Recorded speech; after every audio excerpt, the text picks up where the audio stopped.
Are you strategic? The answer can make or break your business. Welcome to Strategic Minds, the podcast where we'll do a deep dive in conversations with extraordinary leaders to learn how they think, plan, and act strategically. I'm your host, Rich Horwath, founder of the Strategic Thinking Institute and author of the book Strategic, and my vision is to teach the world to think strategically. Now, let's explore Strategic Minds. We're stuck. What do we do? I have no idea. You need a new strategy. We need a more dynamic strategy. The strategy? You have to strategize. But you won't strategize. Let's talk a little strategy. Welcome to Strategic Minds. Today on the show, I'm excited to speak with Joel Holland, CEO of Harvest Hosts, a membership program that connects RVers with unique experiences at more than 5,000 interesting destinations across the US, Canada, and the UK. Joel purchased the company and grew it into the largest alternative camping option in North America, driving nearly $200 million in revenue to small businesses around the country. Prior to that, he founded Storyblocks, a pioneering one-stop shop for stock media. He's been named one of the top 25 entrepreneurs under 25 by Business Week magazine, Young Entrepreneur of the Year by the United States Small Business Administration, Entrepreneur of the Year for the Greater Washington, D.C. region by Ernst & Young, and recognized on the Inc. magazine 30 Under 30 list. Joel, thank you for being on the show. Yeah, thanks for having me, Rich. Unfortunately, it's been a really long time since I made those lists. I'm an old man now. Well, we'll go back in time a little bit with this first question. I'd love for you to share with us a little bit about where you grew up and how that environment there and the people shaped who you are today. Yeah, I had an interesting childhood. So I was born in Arlington, Virginia. Basically, a lot of my younger years were in Northern Virginia. But after first grade, my parents actually moved us down to Shenandoah Valley, which is kind of a beautiful mountainous area of a little more Southwest Virginia. And we grew for 7 years. We basically grew up in the woods. And so there was this gap, born in Northern Virginia, moved down to the mountains to a very rural area, which are very formative years, and then moved back to Northern Virginia for middle school and high school. So I've got a bit of both, and I feel like that actually has impacted who I am today because I love cities and I love culture, but I also feel most comfortable in nature and in the mountains. And that, it's where I exist now. I'm in Vail, Colorado, and have lived here full time for 8 years. And I think the reason I can live in the mountains and be so content is because of that childhood experience. I'd be interested from that standpoint, Joel. How do you think that shaped your capacity or appetite for learning, since you were maybe a little bit more sheltered from technology than the average person? How did that influence your approach to learning as you've grown throughout your years? Yeah, it's interesting. There weren't a lot of distractions in the mountains in Basie, Virginia, and technology was just starting to kind of come around, right? And I distinctly remember when we got the internet and got the first computer, and I was immediately smitten, right? I found it just fascinating, like that we could connect with the whole world, and who I was and how old I was didn't matter. It was just what you did that mattered on the internet. So, but before that, I don't know, I think you're forced to be pretty creative when you live in a place of solitude. And it was a lot of time spent in the woods, walking around, hiking around, and just being imaginative. And I just kind of, I don't know. I don't know if I was a creative person by nature or if it was a forcing function of living, in the woods and coming up with things to do. But I was never bored, and I always loved selling stuff. I mean, I now I realize that from a young age, I was an entrepreneur in the sense that I just loved taking products and selling them to people. And even when we lived in Bryce, I would, anything that wasn't nailed down, I would try to sell. I mean, literally when we were younger, my parents laugh. I was going door to door trying to sell people gravel from their driveway. And I was like, I was only a few years old. So, but it worked, made a little money. But then upgraded to golf balls from the local golf course and built a golf stand. And then eventually the internet came around, and I realized now I can sell anything to anybody, anywhere. I just have to find the right product and get the price right. And that was pretty eye-opening. And so I remember, the first, I created an account on eBay in 1997, the same year I bought a computer, and had to create a fake identity because I was only like 12. Um, and I started selling stuff on eBay, and I loved it. And I became a power seller on eBay pretty quickly. And that was truly what got me to this point of, wow, if you have the right product for the right price, doesn't matter who you are, you can connect the dots. Yeah, yeah, it's a really powerful combination as you share that, that entrepreneurial spirit as well as that explorer's mindset of, living in the woods and having that level of curiosity and exploration. I think that's really powerful. I'd also be interested. I know you attended Babson, and Babson is historically, ranked one of the top colleges. I think it was recently ranked number 2 by Wall Street Journal overall, but it has a great reputation for entrepreneurship. Share with me a little bit about your experience there and how that helped to continue to build that momentum for you. Yeah, totally. So I knew I wanted to go to Babson from a young age. And it was because I was a different kind of kid, that I wasn't into sports. I liked playing sports, but I certainly didn't follow them or learn about them. I didn't read sports magazines. I read Fortune magazine and Forbes magazine, like an entrepreneur magazine. Like I was obsessed with business magazines. I didn't care about like Michael Jordan, cool guy. I cared about CEOs. I just found business people very interesting. And Babson, was constantly ranked the number 1 entrepreneurship college by US News and World Report. And so as a kid, I also read US News and World Report. And so I just was like, this is neat. They're number 1 entrepreneurship. That's got to be my place.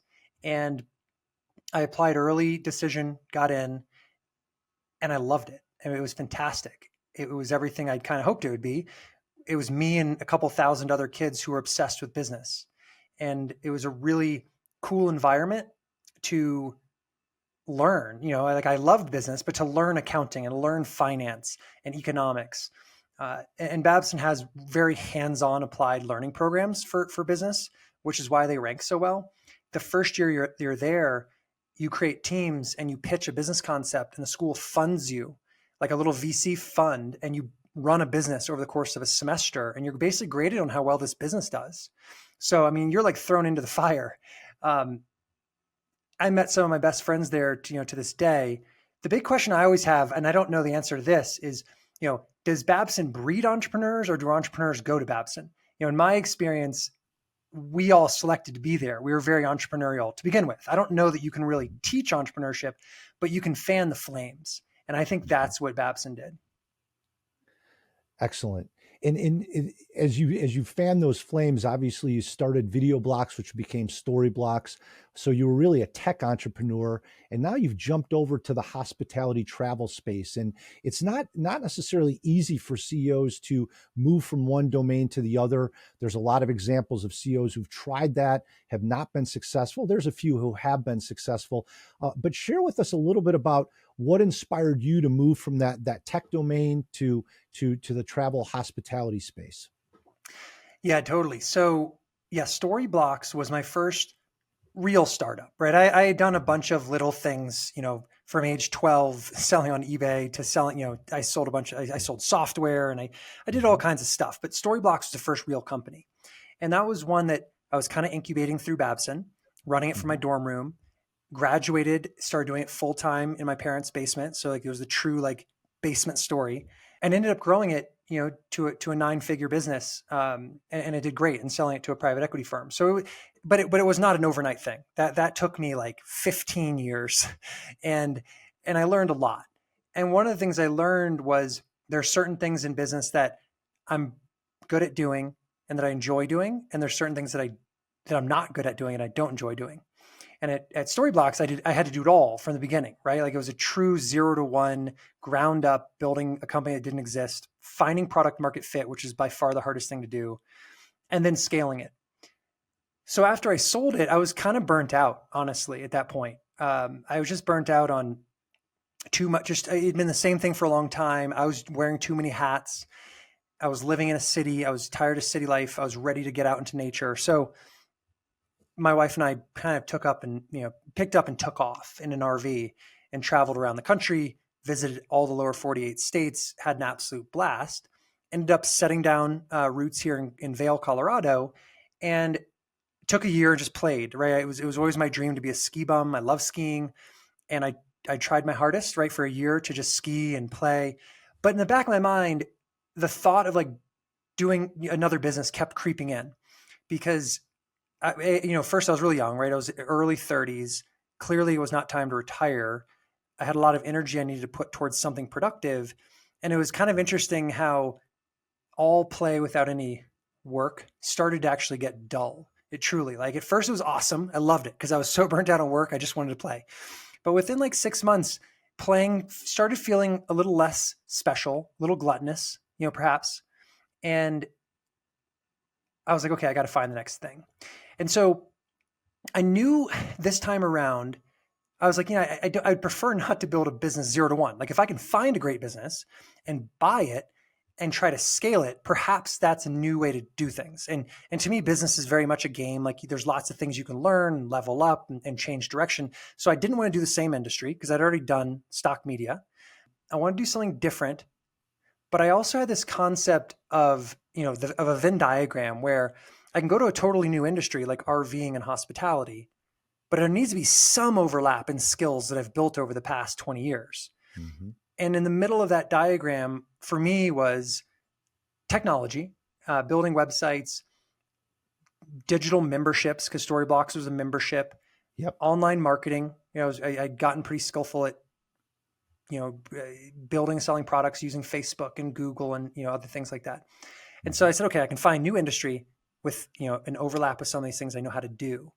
And I tried kind of the way that you would, the basic way you might think. I contacted every business broker out there, told them all, hey, I'm looking for a business. These are some industries, blah, blah, blah. But I was kind of going about it wrong, I think, because I was trying to solve for, I need a new business instead of I need a business that I care about. And I cared about Storyblocks. I loved Storyblocks. I shot video, I shot photos. So I really built a product for myself. And I think that's a great way to build a business because it gets you through the trying times. It gets you through the boring times because you care.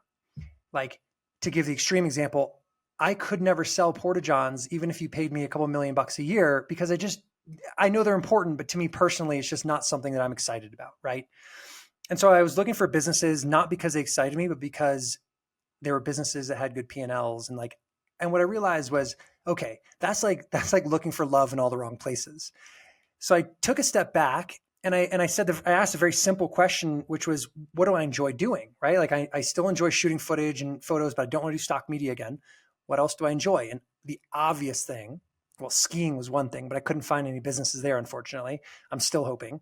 But the other one was RVing, right? I'd been RVing for a couple of years, had fallen in love with the community and the whole lifestyle. It turns out it's a very large industry compared to what I thought, right? There's over 12 million RV owners in the country. So I was like, all right, why don't we do a little 30-day challenge where every day I have to do something that moves me towards finding a business in the RV world that overlaps somehow with my skill set. And every morning I'd get up and I'd, make some progress, either reaching out to a company, having conversations, et cetera, et cetera. And there was a gloomy Saturday where I was a little hungover and I didn't feel like playing my 30-day challenge game, but I did it anyway. And I'd heard about this little company called Harvest Hosts. And the concept was a membership for RV owners, digital membership for RV owners that lets them stay overnight at wineries and farms if you're a member. And I was like, well, that's interesting. I love RVing. The idea that I could stay at a winery or a farm sounds awesome. The fact that it's already been built over 9 years and there's at least a core, right? There's a core concept. I wonder if I could scale this thing. And so I reached out to the owners and just said, hey, I love what you've built. Would you ever have any interest in selling it for the right price? And the last piece of that question, by the way, is the most important part. If you ever contact someone about selling their business, make sure you include "for the right price?" ? Everyone will respond because they got to know, well, what's the right price? Are we talking trillions? What are we talking? So they did respond and they said, we'd never thought about selling. We're perfectly happy doing what we're doing, but let's talk. What's the right price? Let's figure this out. And so we got to know each other over the course of a few months and they made me create a whole presentation on what I would do to the business if I bought it, which I really appreciated, right? This was very much a mom and pop passion-based business. And yes, and so basically we found a price that worked for them and that worked for me that I could afford, and bought it in May of 2018 and got to work trying to apply a lot of the concepts that I had used successfully at Storyblocks, and disregarding those that had not used, that had not worked. And turns out that was quite a cheat code, and it sped up the process by, a few years. Yeah, absolutely. And you talked. I think that was a great technique that you shared with us, Joel. That idea of the Venn diagram, and I think that a lot of the leaders out there, that's something they could definitely use in looking for their next opportunity. And I wanted to tie that in because you talked about, what business would I enjoy and the things I enjoy. And as in looking at your background, you've got some fascinating hobbies, including certified FAA certified drone pilot, that Swiftwater Rescue Level 4 from the American Canoe Associations. How have you continued to bring maybe some of those principles, some of the lessons that you use in your hobbies into this experience with Harvest Hosts to continue to further that enjoyment piece? Yeah. So, and everybody's different, but what I learned with Storyblocks is that I was living an unbalanced lifestyle. I was living, eating, breathing, drinking, sleeping, and waking up Storyblocks. And the problem with that is it was too much of my identity, and it put too much pressure on the success of that company and the daily success. And the reality is, in business, things aren't always going well, right? There's good days, there's bad days. Well, in the bad days, it was a real knock to my personal identity because that's all I was. And eventually I burned out, right? And that was the risk. Like, the risk was you burn out. I was lucky that I burned out, put a great CEO in place, the business succeeded, and we sold it. It could have gone other ways, right? Like, burnout can lead to a lot of nasty stuff. So with Harvest Hosts, I was like, all right, this time I'm gonna do things a lot differently in a lot of ways. I'm gonna hire the right people early, so I'm not, doing the stuff that I don't want to do. I'm going to once again do a business that I enjoy, so there'll always be that piece. But I'm also going to have like a life outside of Harvest Hosts, so that I'm never unbalanced with too much. Like, when you care too much about one thing, I think it can make suboptimal decisions a lot easier to make. And so, yeah, now today, I'm a part of the search and rescue team here in Eagle County. So we do all the backcountry search and rescue stuff. Other benefit of doing something like that is I'm dealing with life and death stuff all the time. It puts things in context, because now at Harvest Hosts, stuff's really not that big a deal, right? Like, nobody's going to die. And so I think that has given me a different perspective that takes a little pressure off. I mean, I can have these conversations where, like, there's tough stuff happening in the company, but I'm like, you know what? It's really not that bad. Literally nobody's going to die here. Like, we might lose a little money, right? Et cetera, but like, it's not life and death. So I don't know. I think having passions and hobbies outside of your business is very important, so that you're not too concentrated in one thing. And then, like you said, you can learn something from all these other things you do, and getting a little perspective from these other activities helps a lot. Excellent. That's a really healthy approach. And I appreciate you sharing that, because I think there's still a lot of folks out there that struggle with that balance between, having that identity tied so much to their business, especially if they started the business. So I think that's a really healthy suggestion to, think about hobbies and think about other areas to, to utilize or channel some of those talents and skills, and find ways to decompress a little bit and keep things in perspective. So really appreciate you sharing those, Joel. I'd be interested to dive into the scaling piece a little bit. I work with leaders in lots of different types of organizations, from Fortune 500 to mom and pops. And in a number of times, they are trying to scale. You've shared with us some of the steps that you took when you were at Storyblocks to build that business from the ground up, the 0 to 1. And now you purchased a business, and, you're continuing to grow that. And as I followed you, you're, being very successful in doing so. I wonder if you could share with us some of the principles specific to scaling that you found helpful as you've grown the business. Yeah. So, man, for the first thing I think that most traditional business owners lack when it comes to scaling, one is the interest in doing it, right? I mean, and the interest tied to being afraid of fully committing to it. Because Right. if you're going to scale a business, there's a lot of ramifications. One, you're going to spend money, right? So you've got to be really confident that you've got good product market fit and something that can scale. And you can't just go out and toss a couple dollars to test that. Right. And so this is one of the things I told the founders of Harvest Hosts when I bought it. I said, I'm going to spend millions on Facebook in like the next month or two to get this thing out there. Yeah. Would you be comfortable with that? And they're like, oh God, no. Right. Like they're like, we spent like $5,000 total advertising. Right. And their concept was, we've been around for 9 years. This is an amazing word of mouth product, which it is. We think everyone who wants it has already heard about it in the RV industry. And at that time they had 6,000 members. Right. So today we have 250,000 members. So there's clearly room to run, and getting the word out there was what helped scale it. Being smart about how you get the word out, right? Like spending your money intelligently on the right marketing channel is super important. But I think that's the first part, is just having the confidence to say, okay, we're going to invest here, and we might lose some money, right? Like that, and that can be tough. So you gotta be mentally ready for that. Then you have to be ready for the actual business of scale. So like our business, when I bought the company, there were 600 locations. Today, there's over 5,000, 6,000 members, now over 250,000.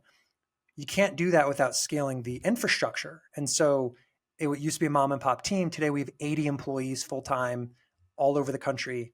And that was another question I asked them. I was like, if this works and this scales, you're going to have a lot of employees. Is that something you want to deal with? And their honest answer was no. We like running this ourselves. We have no interest in managing employees, and that's a perfectly acceptable answer. Management is not for everyone. Half the time, I don't enjoy it, right? Like that. It's just, but it's part and parcel with a business, right? So once you've made the decision, you've got the confidence, then figuring out the unit economics of the business is probably the most important part. And so figuring out, what is a customer worth the first time they interact with you? What's their average order value? What is their lifetime value? And my products have always been memberships. So lifetime value is a little more appropriate, right? Like how long do they say subscribed? 5 years, 6 years? What are they worth? It's $500, $700. But it works for any company, right? Like if you sell clothing, how many customers are repeat customers? How often do they come back? What is Rich worth on average when he comes to the website over the course of his lifetime? Once you get confidence around that number, say Rich is worth $500, your average customer is worth $500. Well, now let's assume your profit margins are 50%, just for round numbers. So $250 worth of profit. Now you can go out on Facebook and Google and pay up to $250 to acquire customers profitably. And in some ways it's just that easy, right? But it starts with getting those unit economic numbers down and being very confident about them. Yeah, thank you. That's a great explanation. I think that's going to be really useful for a lot of folks out there that maybe struggle with the finance piece and worry a little bit about, how are we going to make that work? So I think that is really helpful. Joel, you mentioned a couple times the product market fit, and I've talked with other folks. Bill Harris comes to mind, who's the co-founder of PayPal. When he was on the show, we talked a little bit about that and his approach. I'd be interested when you think about that, because you've mentioned how important it is. What are you thinking about? What's going through your mind as you look at product market fit? Yeah, it's really hard. And I say that because you can have a really good product that people should buy, and you still can't get them to buy it. Right. So it's like product market fit is not just having the right product for the right audience. It's also convincing that audience to give you a shot, and you're fighting against consumer apathy. So if there's any other product out there that people are already using, even if yours is better, you've got to get them to change. And this is where this concept of 10x better comes around, right? Like, and it was probably Google that started it, but basically saying we build products that are 10x better because it has to be 10x better. And that can be, a few times cheaper, 4 times more useful, whatever, but substantially better than the alternative options to get people to actually get over their apathy and move to your product.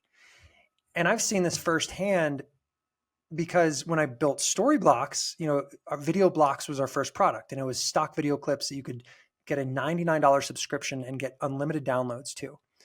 If you went to a competitor, you were going to pay hundreds of dollars for one clip. It was a very, very big value proposition. But even though it was such a big value proposition, it was hard to get the word out because no one heard of video blocks. So when you're starting from zero, you've got to create brand awareness. You've got to convince people like, hey, this isn't too good to be true. Trust us, give us a shot. Like all those things go into product market fit. So it's frustrating because just having the best product for the best price doesn't necessarily get you the fit. And so you start to learn that like brand is important, that people like if you see an ad tomorrow on Instagram for some brand you've never heard of, it doesn't resonate that well, right? Compared to a brand you love, when they come out with a new product, you're like, there's this like feeling in the back of your mind if you feel good about or bad about a brand. But if you feel nothing, that's also bad, right?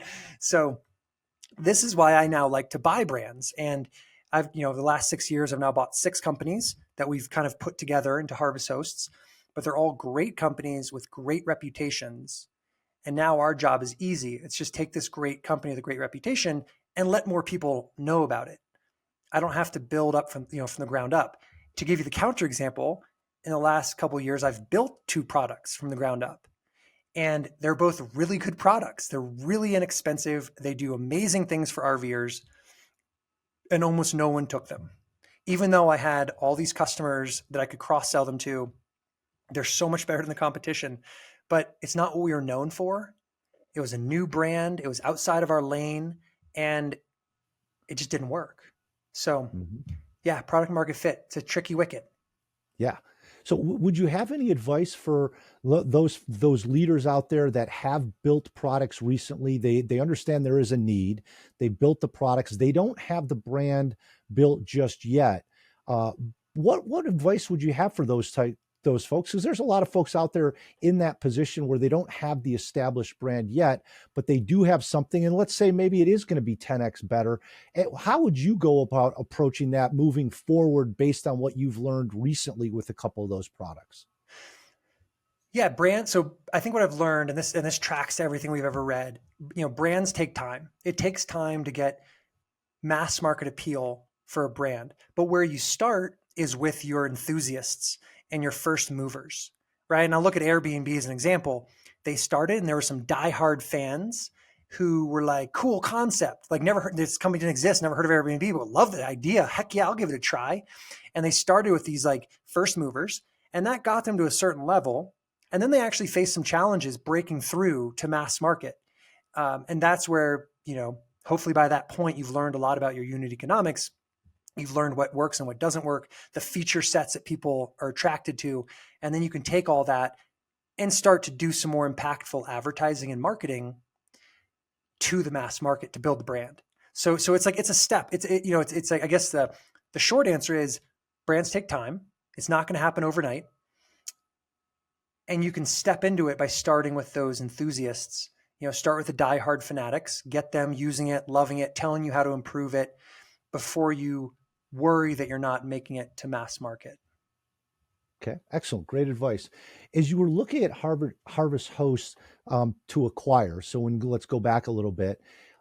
How did you, since you weren't in the space already, how did you go about understanding the competitive landscape? Because obviously, the competitive landscape is going to have an influence on the momentum you're able to build, the success, being able to 10x versus other players. What was your approach to thinking about the competitive landscape as you were determining whether or not to move forward with this opportunity? Yeah, definitely. So at the time, and this is 6 years ago, I wasn't so convinced that product market fit was such a hard thing. At the time, my decision was kind of what a lot of entrepreneurs think, which is like build versus buy. I'm like, I love this concept, but like I could build it, right? There's nothing stopping me from going and getting my own network of wineries and breweries and farms and then marketing it and selling it. But what made me decide to go pursue the acquisition route was the part that got me excited was taking this concept and getting it to more people, getting more RVers using it, getting more small businesses on the program, profiting from it.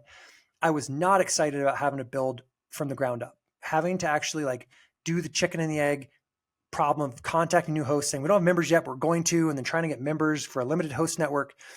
That's hard. Two-sided marketplaces are tough, or platforms in this case, they're tough. And so I went with where I was most excited, which was the scale phase. And I'm like, I love this concept. Let's see if we can make it even better, right? And by the way we could make it better was by improving the technology. So Harvest Host had a wonderful concept, a good heart, but it had no good technology. So that was the first place I could add value, was building an app, building a website, building a booking engine, and then taking it to the masses. And to that point, when you think about a product, a technology, something maybe we can pick up and touch, it seems that like it might be a little bit easier to say, yeah, this is 10x better, or it's 5x better, or it's at parity. You're really using more of an experience to drive that differentiation. Has there been any insights from your standpoint the last 6 years as you've tried to 10x Harvest Host relative to other options out there, because it's more experiential versus a tangible product that you can hold? Yeah, so it's interesting. I'm a big fan of the mentality, like competition matters kind of, but it shouldn't actually really drive your decisions.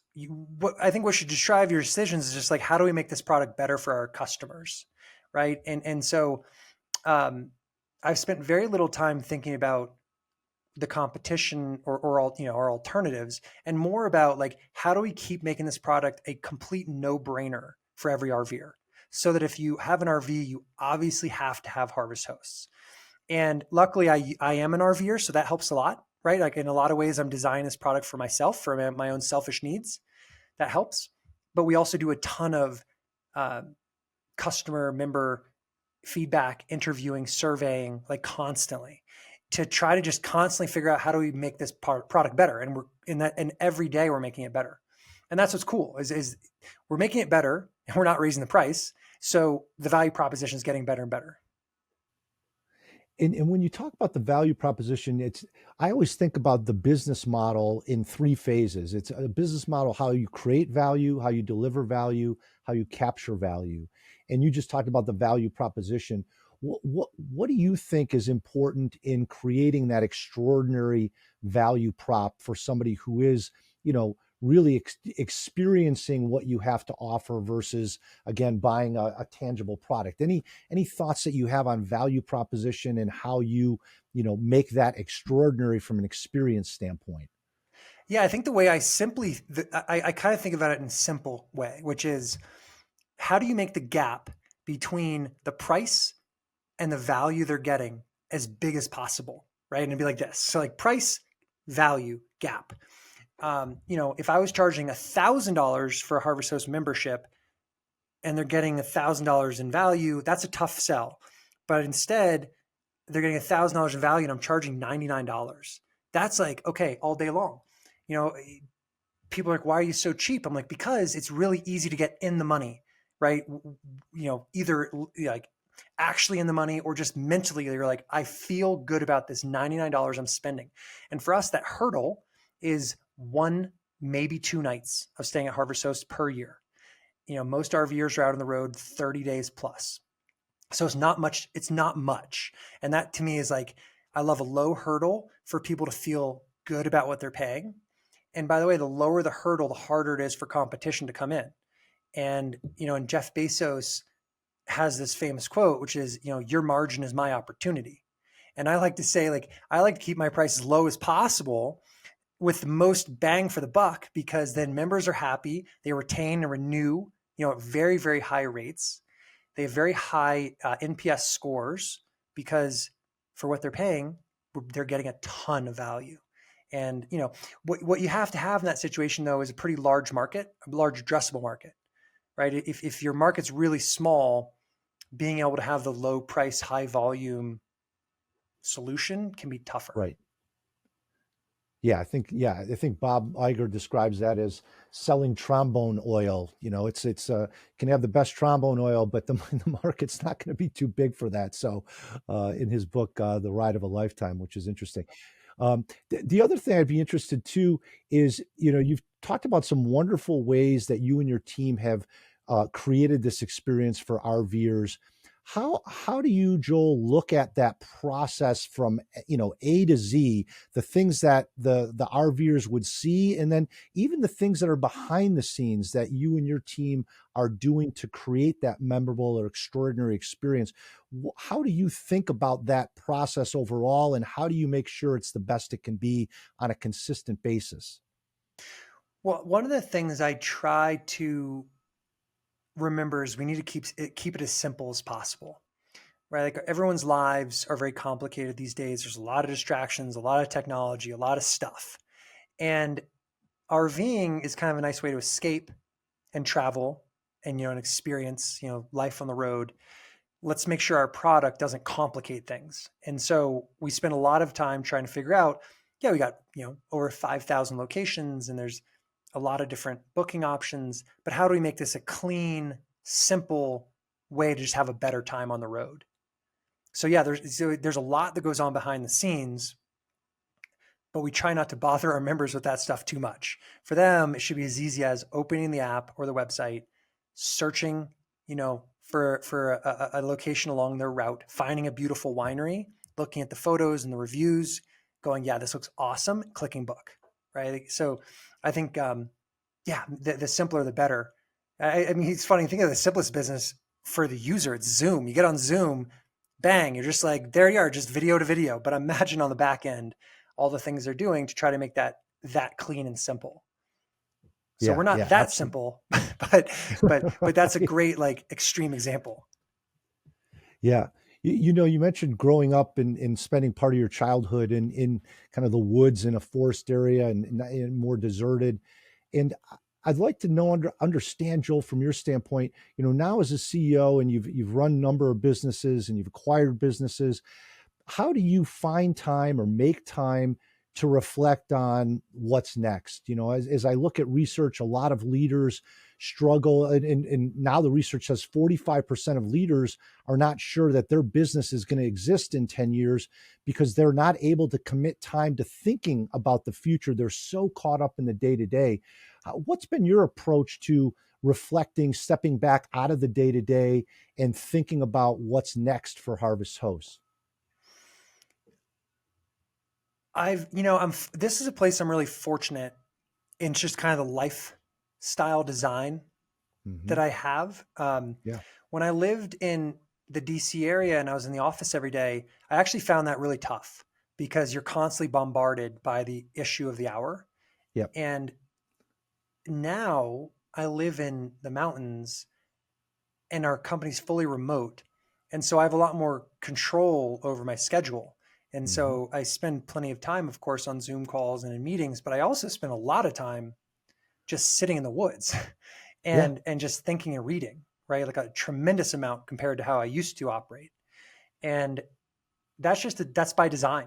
And I think that's been very, very helpful.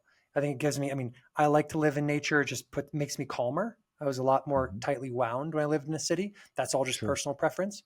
But I think the idea, to take another extreme example, Warren Buffett, he takes pride in showing people his schedule and it's always empty. And he prioritizes spending hours every day just reading. And that's cool, right? Like that doesn't work for everybody, but for him, he's trying to get away from that cluttered mindset. And he's only trying to make, I think he says one, big decision a year, right? And the guy's done pretty well, right? Like he measures his success in the things he doesn't do and not what he does do. So like his other favorite quote, I was like, hurry up and do nothing. I love that. It's like, it's not hurry up and do something, which we're all really good at doing and filling the time. It's like, let's just sit down and try doing nothing for a minute and see what fills the gap. So I try to be intentional about that. It's hard. Anybody who has the type A personality to be stupid enough to build a business is the kind of person who's not really good at sitting quietly and not, fiddling their thumbs, but it's a good exercise. And so again, it's kind of like in the book Atomic Habits, where he talks about the easiest way to make a habit is to make it easier to do, right? So if you're trying to if you want to start doing something, make it easier to do it. If you want to stop doing something, make it harder. Put the M&Ms in another room instead of on the counter, right? You're going to be a lot less likely to eat them, right? And so if you can make it so you're not, do a no meeting day, as an example. Just make a no meeting day. There's no problem. Cut a day out of your week and try to force yourself to have some time for reflection. And I think it's pretty powerful. Yeah, and the design that you talked about, designing time in your calendar to read, to reflect, I think is a great principle to share. Are there any other leadership principles, Joel, that you found, at your time at Storyblocks and now at Harvest Hosts, as you've grown as a leader? Any other principles that you use to help yourself stay on track and to continue to lead in the best way that you can?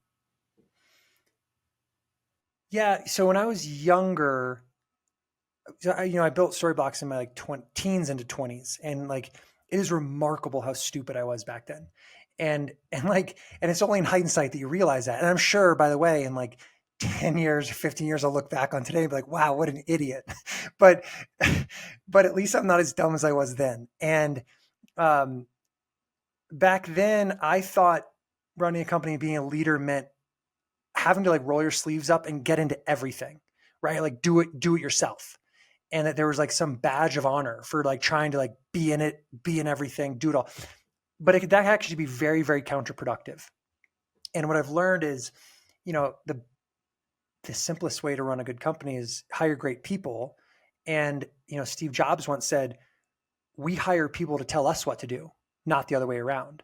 Right. And it makes sense. Like hire someone who's really good at marketing, really good at customer service, really good at finance, and then let them do their thing. And so what I've realized is like the easiest management can be so simple. And it's just as simple as asking questions. It's as simple as checking in with your team and asking them like, how are you doing and how can I help? Right. And being genuine about that. I never did that when I was younger. I just tried to like help, and I stepped on toes and I got in people's ways, and like I'm sure I was super annoying. And today I'm sure I'm still annoying, but like at least I ask questions. and I think that, so yeah, checking in with your team and asking questions. A lot of times the answers exist either with your customers or your team members. They already know the answer. You just have to find it. Yeah. Great principles there. I think that's going to be really helpful for people.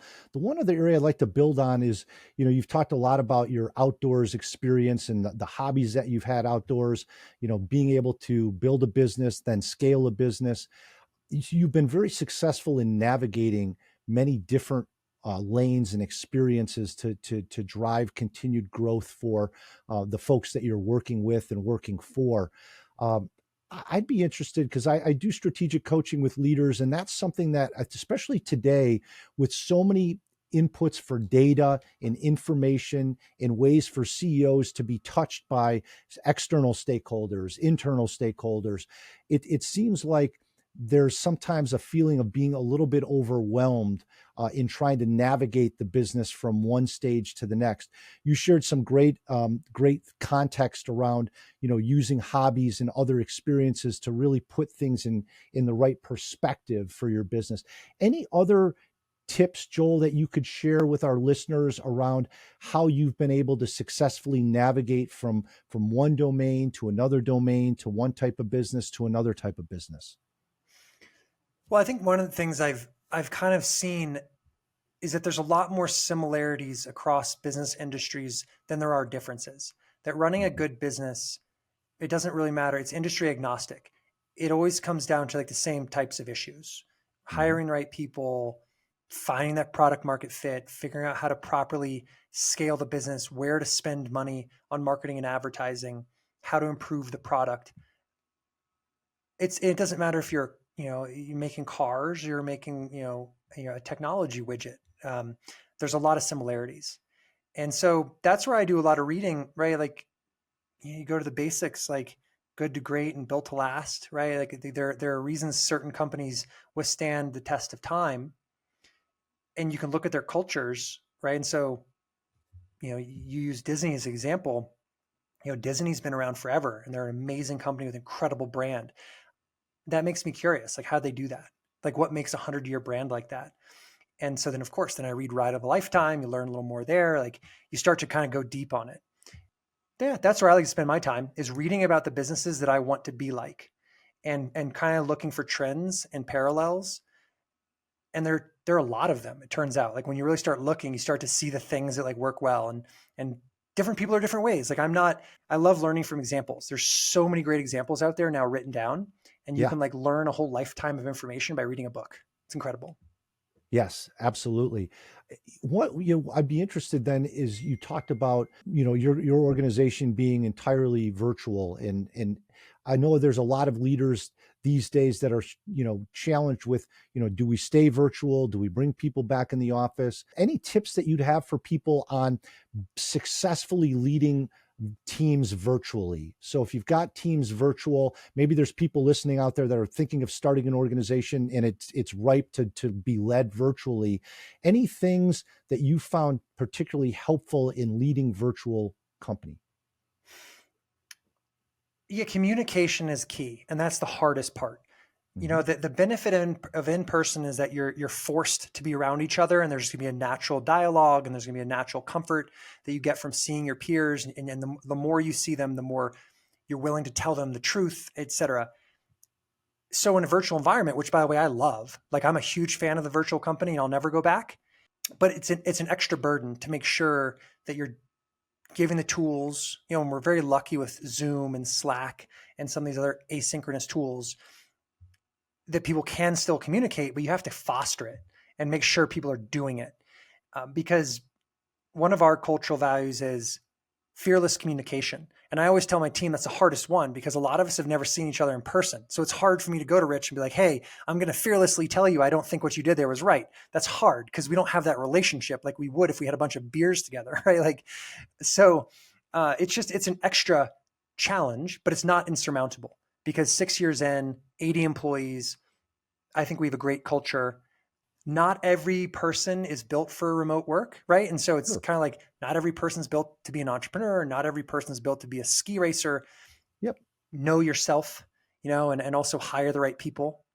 Hire the people who thrive in a remote environment, who are good at like being self-starters. I would say most of our employees are very good at like, we set the big, we use the OKR framework. We set the big objectives. They create their own key results. We all agree on them. We use Lattice to track it all, and then boom, done. It's that simple. And we have quarterly OKR updates. Are people on course or off course? It's on the wall. But the type of person who thrives in that environment is good at taking the big picture assignment, breaking it down, and getting it done without someone holding their hand or standing over them. So I'm guessing what we'll see is some companies start going back to the office. Amazon just announced they're pulling everybody back. Every company's DNA is different and their culture is different. No judgment, but I absolutely know remote companies can work and do really well. And you just have to be really intentional about how you design that culture so that communication is flowing. Yeah, absolutely. I love the intentionality and then the communication piece. And I think if you get those right, the relationships build and then the trust comes into play. And then, like you said, you can have those candid conversations with folks. Great stuff there. Well, Joel, I'd be grateful if we can close our conversation today with your responses to 6 questions that I call the strategic 6. Are you up for that? Yeah, let's do it. All right. Number 1, what was your first job? Selling golf balls at a golf course, I guess, was really the first real job. I'd go collect them and then put them in a little golf cart, in a wagon, and it was honor system. And that was my first taste of like, ooh, people will like give you money when you give them something they want. This is cool. Yes, that creates the appetite for sure. Number 2, what's your favorite vacation spot? This is going to be a tough one for you with all the RVing you've done. It's also tough because I moved to my favorite vacation spot, right? Like, and this was a risky move because if you'd asked me when I was living in DC, my favorite vacation spot would be Vail, Colorado, because I love skiing. It's still my favorite vacation spot. And so we love traveling. We travel all over in the RV, but I'm always excited to come home. So I think that my home is still my favorite vacation spot, which is pretty darn cool. And again, this goes to like, if you have the ability to work remotely and move where you love, everything gets a lot easier. Yeah, that great example of designing your life there. Number 3, what's one word that best describes you? Passionate. Yeah, I'm a passionate guy, right? And I think that kind of comes through in the stuff that I do. Yeah, I think you have to be as an entrepreneur, especially with the success that you've had for such a long time. You got to have that passion. So that makes a lot of sense. Number four is going to be tricky too, because I know as we've chatted today, you're very well read. So I'm going to ask you for one book that's had the most significant impact on your development. Well, actually, it would.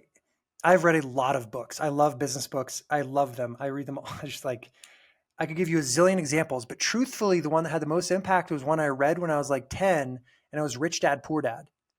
And this created this whole concept in my mind. His whole premise was you can either have a job and work the rest of your life chasing the paycheck, or you can create assets and let them work for you. And I just thought that was such a tremendous like concept. And I latched onto it as a kid, like let the business do the work for you, like let the income come in so you don't have to get up every day and go work in a mine. Right. Like, and I was young when I read that, but it really, it resonated. Excellent. Great tip. Number five, what's the one piece of advice you'd most like to share with others that would fit on a bumper sticker? Well, honestly, I think Nike nailed it. It's just do it. There's this great Daniel Pink wrote The Power of Regret, and he did this huge study of like hundreds of thousands of people on their deathbeds and not on deathbeds, different age groups, and asked them like, what do you regret? And the biggest regret categories that people had were always things they hadn't done. It wasn't stuff they had done. It was always stuff they hadn't done. I regret not doing this. I regret not doing this. And so, I think any action is more powerful than inaction, and that it especially applies in business. Like, just do it. If it doesn't work, adapt, move fast and break things, as Zuckerberg would say. But like, but forward momentum is powerful. Yes, absolutely. And finally, number six, what's the most exhilarating moment you've experienced in your professional life? I guess it would have been selling Storyblocks to Great Hill Partners, because that was a culmination of literally over a decade of very, very hard work. And there were a lot of people who believed in me, including our initial investors. So Updata Partners put in money to this untested 20-year-old founder. People joined me, executives joined me, like taking some equity, hoping it was going to work out. And then one day it did. And they literally give you a trophy. And so it's the best trophy I've ever received. And it's because our investors were happy, my executives were happy, my employees were happy, and I was happy. So it was awesome. That's amazing. Well, Joel, I really appreciate the wonderful tools, the tips, the techniques that you've shared with us today to help everybody out there maximize their strategic potential. And just really want to say thanks again for being the guest on the show today. Oh, thanks, Rich. That was fun. What are we talking about? Practice? Practice makes perfect. Practice makes Profit. When I lead the strategic thinking and planning process for executive leadership teams, one of the most insightful exercises we go through is business model innovation. A survey by consulting firm PwC of nearly 5,000 CEOs found that a whopping 45% are not confident that their companies will survive more than a decade on their current path. So it's crucial that you spend time not just on the day-to-day, but also thinking about how your business needs to evolve to remain relevant in your market. You can practice thinking about the future by using the business model innovation framework I designed. Your business model is comprised of three areas: how you create value, how you deliver value, and how you capture value. If we put those in a left column on a chart from top to bottom, the next column over is the norm, how you currently do those things. The third column in the innovation, or expressed another way, the deviation from the norm, is how you might evolve those approaches in the future. So again, we've got business model in the left column, how you create, deliver, capture value. Next column is the norm, how you do things today. And then that third column is the innovation or deviation from the norm. So let's think about an example for each. In creating value, the norm for movie theaters for many years was that food was minimal, no alcohol was served, and seating is random. However, the innovation by Imagine Theaters and others introduced high-end food, alcohol, a living room-like atmosphere, and reserved seating. When it comes to deliver value, The norm for many years for computers was to receive help with PC problems. You had to call an 800 number and ship the computer to a third party, and hopefully you got it back in the same way it was sent at some point. However, the deviation or innovation that Apple created was the Genius Bar they put in retail stores so that you could have face-to-face interaction for a number of your different challenges that you had. And it also allowed people to feel, to touch, and to try new devices as they were coming out. And finally, that third area of the business model, capture value. The norm for automobiles typically was that you as a motorist would buy or lease a car from a dealer, requiring you to purchase insurance and having maintenance costs. However, the deviation or innovation is now you can join a subscription program. Companies like Volvo, Cadillac, Mercedes-Benz, you jump onto an app, you have one monthly fee, and you can unsubscribe at any time. If you think your business is guaranteed for a future, try getting in your car and heading over to Blockbuster Video, or picking up some gifts at Toys R Us, or finding a good book at Borders Bookstore. Obviously, none of those companies are really around anymore. As Netflix co-founder Reed Hastings said, companies rarely die from moving too fast, and they frequently die from moving too slow. I appreciate your strategic mind. Must have a strategic brain. Great strategic minds of tomorrow right here. In this segment, The League of Strategic Minds, I answer questions submitted by listeners. Today's question: what's the most important skill for a leader to possess? Research by McKinsey & Company with 250,000 executives posed this exact same question. They found that the number one most important skill for leaders is the ability to set strategic direction. Additional research by Puzis showed that if a leader is able to demonstrate to her team that she is strategic, the team is 40% more committed to executing the strategies than if they think she takes a flavor of the month approach to setting strategy. If you have a question you'd like answered, visit the Strategic Minds page on the website strategyskills.com and complete the brief submission form. If your question is selected, you'll receive some strategic swag for your contribution.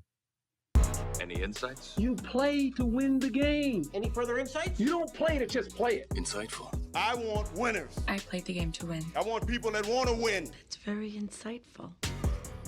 To close today's show, our Winsight, or idea for advantage, comes from Warren Buffett, billionaire investor and CEO of Berkshire Hathaway, who said, "The difference between successful people and very successful people is that very successful people say no to almost everything." What have you said no to in the past month that's enabled you to work with greater focus and precision? If your team needs a new process and tools for strategic thinking, lacks a common language for strategy, is too reactive and tactical, or would like to increase innovation to grow profits and create competitive advantage, visit strategyskills.com, where you can learn more about strategy workshops, online certificate courses, the Strategic Thinker newsletter, and hundreds of other resources. Pick up a copy of my newly released book, Strategic, and take your leadership development to the next level by subscribing to the Strategic Fitness System, an innovative, state-of-the-art executive development platform. Remember, be strategic to be your best.